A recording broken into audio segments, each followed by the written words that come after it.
Srimad Bhagavatam, Canto 11, Chapter 31. The disappearance of Lord Sri Krishna.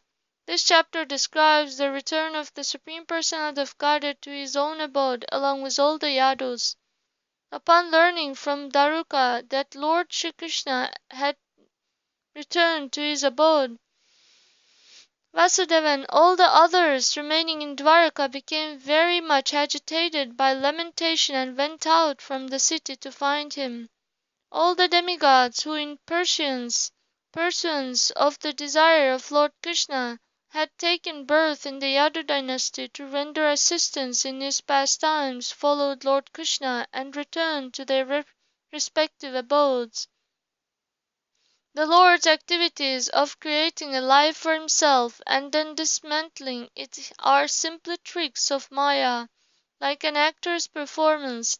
Actually, he creates the entire universe and then he enters within it as the supersoul. In the end, he again winds up the entire universe within himself and remaining in his private glory desists from external pastimes. Though overcome by a feeling of separation from Krishna, Arjuna was nevertheless able to pacify himself by remembering all the various instructions given to him by the Lord. Arjuna then carried out the rituals of offering pinda and so on for his dead relatives. At that time the ocean swallowed up all of Dwarakapuri, except for the Lord's own residence. Arjuna took the remaining members of the Yadu dynasty to Indraprastha, where he installed Vajra upon the throne. Hearing of these events, the Pandavas, led by Yudhishthira, placed Parikshit upon their throne and left for the great journey. Text 1. Shri Shuka Vacha Atha Tatra Gamad Brahma Bhavanya Cha Samam Bhavaha Mahindra Pramukha Deva Munayaha Saprajeshvaraha. Translation. Shukadeva Goswami said, then Lord Brahma arrived at Prabhasa along with Lord Shiva and his consort, the sage, the Prajapatis, and all the demigods headed by Indra. Texts 2 and 3. Pitaraha Sitha Gandharva Vidyathara Mahoragaha Charana Yaksharakshamsi Kinnara Saraso Dvijaha Drashtu Kama Bhagavato Niryanam Paramotsukaha Gayantascha Grinantascha Saure Karmani Janmacha. Translation. The forefathers, Sitas, Gandharvas, Vidyadharas, and great serpents also came, along with the Charanas, Yakshas, Rakshasas, Kinnaras, Apsaras, and relatives of Garuda, greatly eager to witness the departure of the Supreme Personality of Godhead. As they were coming, all these personalities variously chanted and glorified the birth and activities of Lord Shauri Krishna. Text 4.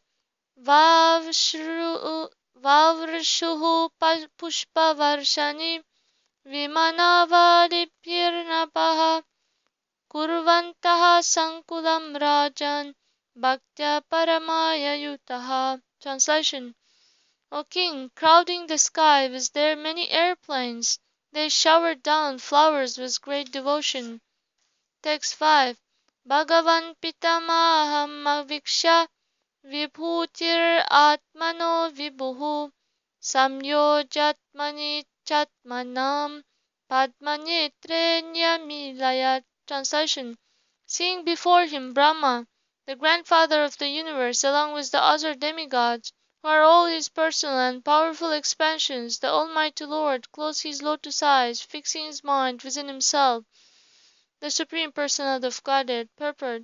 According to Srila Sridhar Swami, Lord Krishna had previously answered the prayers of Lord Brahma and the other demigods who had requested the Lord to descend within this universe for the protection of his servants, the demigods.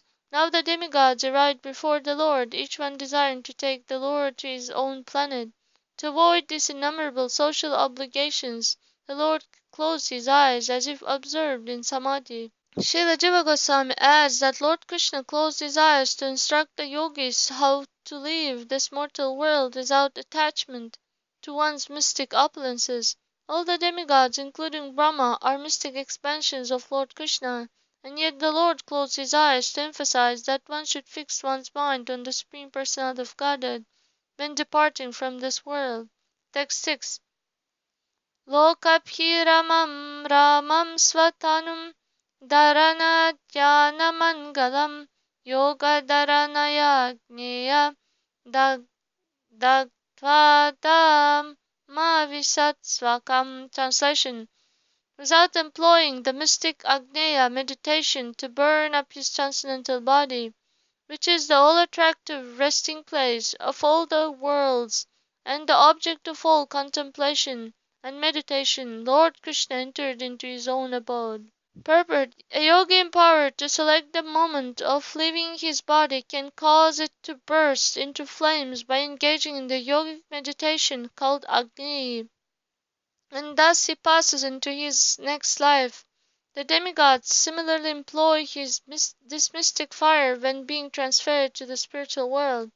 But the Supreme Personality of Godhead is completely different from conditioned souls like yogis and demigods, since the Lord's eternal spiritual body is the source of all existence, as indicated here by the words Lokabhiramam Swatanum. Lord Krishna's body is the source of pleasure for the entire universe. The word Dharana, Dhyana, Mangalam indicates that those striving for spiritual elevation through meditation and yoga achieve all auspiciousness through meditation on the Lord's body. Since yogis are liberated simply by thinking of Lord Krishna's body, that body is certainly not material and therefore not subject to burning by mundane mystic fire or any other type of fire. Sri Vishwanath Chakravarti Thakur reminds us of Lord Krishna's statement in the 11th Canto, chapter 14, verse 37. Vahni matye smaret rupam mamai tat dhyana mangalam. Within the fire one should meditate upon my form, which is the auspicious object of all meditation.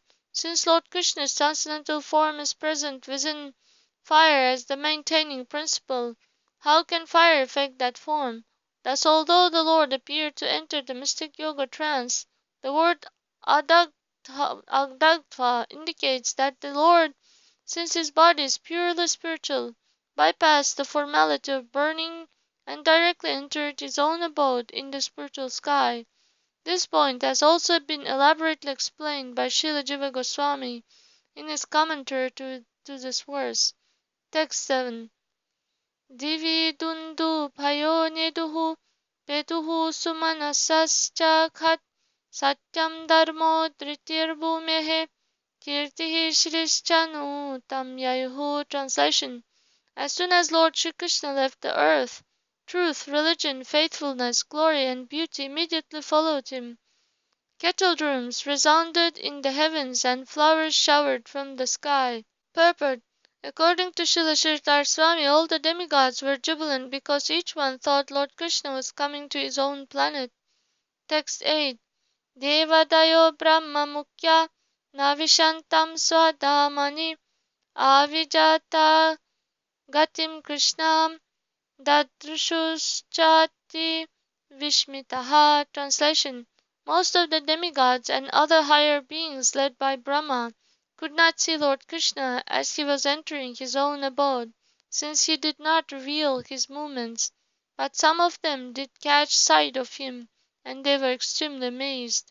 Text 9. Saudamanya yatha kashe yantya hitva pramandalam gatirna lakshyate martyais tatha krishnasya daivataihi. Translation. Just as ordinary men cannot ascertain the path of a lightning bolt as it leaves a cloud, the demigods could not trace out the movements of Lord Krishna as he returned to his abode. Purport. The sudden movements of a lightning bolt are seen by the demigods but not by human beings. Similarly, the sudden departure of Lord Krishna could be understood by the Lord's intimate associates in the spiritual sky, but not by the demigods. Text 10. Brahma Rudra Dayastetu Drishtva Yoga Gatim Harehe Vishmitastam Prasamasantaha Swam samlokam yayustada. Translation: a few of the demigods, however, notably Lord Brahma and Lord Shiva, could ascertain how the Lord's mystic power was working, and thus they became astonished. All the demigods praised the Lord's mystic power, and then returned to their own planets. Purport: although the demigods are virtually omniscient within this universe, they could not understand the movements of Lord Krishna's mystic potency, thus they were astonished. Text 11. Rajan parasya tanu pyayeha maya vidambanam avehi yatha natasya srishtvatmanidam anuvishya vihvityachante samritya chatme mahino paratah sat aste. Translation: my dear king, you should understand that the Supreme Lord's appearance and disappearance, which resemble those of embodied conditioned souls, are actually a show enacted by his illusory energy, just like the performance of an actor. After creating this universe, he enters into it, plays within it for some time, and at last winds it up. Then the Lord remains situated in his own transcendental glory, having ceased from the functions of cosmic manifestation.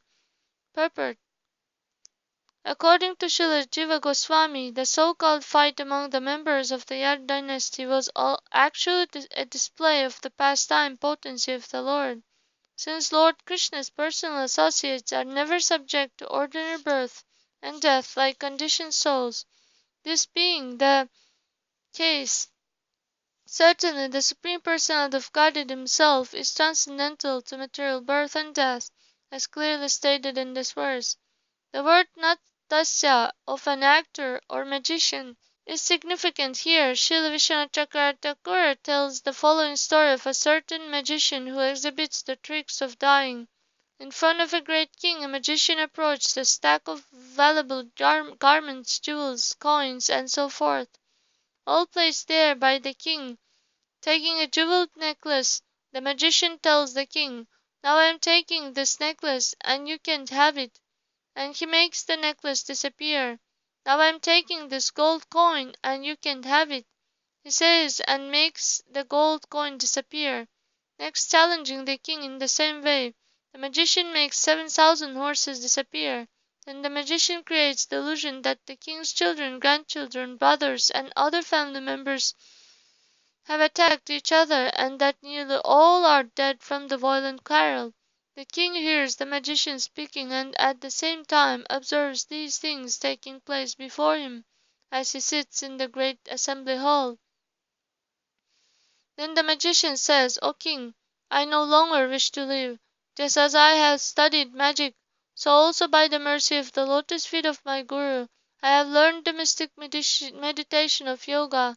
One is supposed to give up one's body while meditating in a holy place, and since you have performed so many pious activities, you are a holy place yourself. Therefore I shall now give up my body. Thus speaking, the magician sits down in the proper yoga posture, fixes himself in pranayam, pratyahara, dharana, dhyana, and samadhi, and becomes silent. A moment later, a fire generated from his trance blazes forth out of his body and burns it to ashes. Then all the wives of the magician, distraught with lamentation, enter into that fire. 3 or 4 days later, after the magician has returned to his own province, he sends one of his daughters to the king. The daughter tells him, O king, I have just come to your palace, bringing along with me invisible all your sons, grandsons, and brothers in good health, along with all the jewels and other items given by you. Please therefore give me whatever you consider fitting remuneration for the wisdom of the magic that has been exhibited before you. This way, even by ordinary magic, one can simulate birth and death. It is not difficult to understand, therefore, that the Supreme Personality of Godhead, although transcendental to the laws of nature, exhibits his illusory potency so that ordinary fools will think the Lord has left his body like a human being. Actually, Lord Krishna returned to his abode in his own eternal body as confirmed throughout the Vedic literature. Text 12. Martyena yo gurusutam yamalokanitam tvam chanayacharana paramastra dagda dagdham jigyendakantakam apisham asav anishaha kim savaneswar anayan mrgayum sadheham. Translation. Lord Krishna brought the son of his guru back from the planet of the Lord of Death, and the boy's self-same body, and as the ultimate giver of protection, he saved you also when you were burned by the Brahmastra of Ashwatthama. He conquered in battle even Lord Shiva, who deals death to the agents of death, and he sent the hunter Jara directly to Vaikuntha in his own human body. How could such a personality be unable to protect his own self? Purport. To mitigate his own and Parikshit Maharaj's distress at the narration of Lord Krishna's departure from this world, Sri Shukadeva Goswami here gives several clear examples proving that Lord Krishna is far beyond the influence of death. Although the son of Lord Krishna's spiritual master Sandipani Muni had been taken by death, the Lord brought him back in his same body. Similarly, the power of Brahman cannot touch Lord Krishna, since Parikshit Maharaj, though burned by the Brahmastra weapon, was easily served by the Lord. Lord Shiva was clearly defeated by Lord Krishna in the battle with Banasura, and the hunter Jara was sent to a Vaikuntha planet in his same human body. Death is an insignificant expansion of Lord Krishna's external potency, and cannot possibly act upon the Lord himself. Those who actually understand the transcendental nature of Lord Krishna's activities will find convincing evidence in these examples. Text 13. Tathapi ashesha sthiti sambhavapyasheyesh ananya heturyat ashesha shakti drik naichat pranetum vapuratra sheshitam martyena kim swasta gatim pradarshayan. Translation. Although Lord Krishna, being the possessor of infinite powers, is the only cause of the creation, maintenance, and destruction of innumerable living beings, he simply did not desire to keep his body in this world any longer. Thus he revealed the destination of those fixed in the self, and demonstrated that this mortal world is no intrinsic value. Purport. Although Lord Krishna descended to this world to save the fallen souls, he did not want to encourage people in the future to loiter here unnecessarily. In other words, as soon as possible one should perfect one's Krishna consciousness and go back home, back to Godhead. If Lord Krishna had remained longer on the earth, he would have unnecessarily increased the prestige of the material world. As stated by Sri Uddhava in Srimad Bhagavatam, Adayantaradhatyastu swabimbam lokalochanam. Lord Shri Krishna, who manifested his eternal form before the vision of all on the earth, performed his disappearance by removing his form from the sight of those who are unable to see him as he is, due to not executing the required penance. Uddhava also states in the Bhagavatam, Devasya mayaya sprishta ye chanyat asat ashritaha brahmyate tat vakyair atmani uptatmanoharav. Under no circumstances can the words of persons bewildered by the illusory energy of the Lord deviate the intelligence of those who are completely surrendered souls. One who follows the Vaishnava authorities in his attempt to understand Lord Krishna's transcendental disappearance easily appreciates that the Lord is the omnipotent personality of Godhead, and that his spiritual body is identical with his eternal spiritual potency. Text 14. Yaetam pratar uttaya Krishnasya padavim param prayataha kirtayet bhaktya tammevapnoti anuttamam. Translation. Anyone who regularly rises early in the morning and carefully chants with devotion the glories of Lord Shri Krishna's transcendental disappearance and his return to his own abode will certainly achieve that same supreme destination. Text 15. Daruko dvarakam mitya vasudevogra senayoho patitva charanav ashrair nyashinchat Krishna vichyutaha. Translation. As soon as Daruka reached Dwaraka, he threw himself at the feet of Vasudeva and Ugrasena and drenched their feet with his tears, lamenting the loss of Lord Krishna. Text 16 to 17.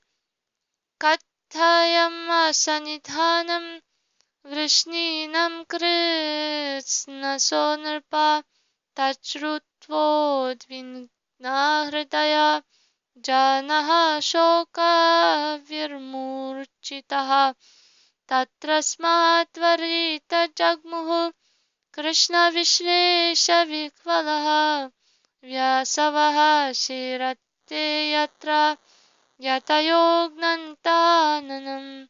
Translation. Daruka delivered the account of the total destruction of the Vrishnis, and upon hearing this, O Parikshit, the people became deeply distraught in their hearts and stunned with sorrow. Feeling the overwhelming pain of separation from Krishna, they struck their own faces while hurrying to the place where their relatives lay dead. Text 18. Devaki rohini chaiva vasudevastata sutao Krishna Rama vapasyantaha sokarta vijahu smritim. Translation. When Devaki, Rohin, and Vasudeva could not find their sons, Krishna and Rama, they lost consciousness out of anguish. Purport. According to Srila Vishwanath Chakravarti, the original Devaki, Rohin, and other ladies of Dwarka actually remained in Dwarka, invisible to the eyes of the material world, whereas the demigods, who represented partial aspects of Devaki, Rohin, and so on, went to Prabhasa to see their dead relatives. Text 19. Pranamscha vijahustatra bhagavat virahuturaha upaguhya patimstata chitam maruruhu shri striyaha. Translation. Tormented by separation from the Lord, his parents gave up their lives at that very spot. My dear Parikshit, wives of the Yadavas then climbed onto the funeral pyres, embracing their dead husbands. Text 20. Rama patnyascha taddeham upaguhyagnim avishan Vasudeva patnyastad gatram pradyumna jinharihesnushaha Krishna patnyo vishanagnim Rukmini adyas tadatmikaha. Translation. The wives of Lord Balaram also entered the fire and embraced his body, and Vasudeva's wives entered his fire and embraced his body. The daughters-in-law of Lord Hari entered the funeral fires of their respective husbands, headed by Pradyumna, and Rukmini and the other wives of Lord Krishna, whose hearts were completely absorbed in him, entered his fire. Purport. It is understood that the anguished scene described here is a display of the Lord's illusory potency, adding a final dramatic note to Lord Krishna's pastimes on the earth. In reality, Lord Krishna returned to his eternal abode in his original body, and his eternal associates returned to him with him. This final heartbreaking scene of the Lord's pastimes is a creation of the Lord's internal potency that brings the Lord's manifest pastimes to the perfect dramatic end. Text 21. Arjunaha preyasaha sakyuhu Krishnasya virahaturaha Atmanam santvayam asha Krishna gitaihi sad uktibihi. Translation. Arjuna felt great distress over separation from Lord Krishna, his dearest friend, but he consoled himself by remembering the transcendental words the Lord had sung to him. Purport. According to Srila Sridhar Swami, Arjuna remembered such verses from the Gita as Naham prakashaha sarvasya yogamaya samavritaha mudoyam nabhijanati lokamamajam avyayam. Bhagavad Gita 7.25. I am never manifest to the foolish and unintelligent. For them I am covered by my eternal creative potency, Yogamaya, and so the deluded world knows me not, who am unborn and infallible. Similarly, Srila Jiva Goswami has mentioned the Gita verse, Mame Vaishyasi Satyam Te Pratijane Priyosime. Bhagavad Gita 18.65. You will come to me without fail. I promise you this because you are my very dear friend. He has also quoted from the Svarga Parva of the Mahabharata as follows: Tadarsha tatra govindam brahmane vapushanvitam tenaiva drishta purvena sadrishyena pashuchitam dipyamanam svavapusha दिव्यैरस्त्रैरुपस्कृतं चक्रप्रभृतिभिर्घोरैर्दिव्यैः पुरुषविग्रहैः उपस्यमानं वीरेण फल्गुनेन सुवर्चसा यथा स्वरूपं कौन्तेय तथैव मधुसूदनं तावुभौ पुरुषव्यग्रौ समुद्वीक्ष्य Vyuthishtiram yatharham pratipedate pujaya deva pujitau. The Yudhishthira saw Lord Govinda as the absolute truth in his original personal form.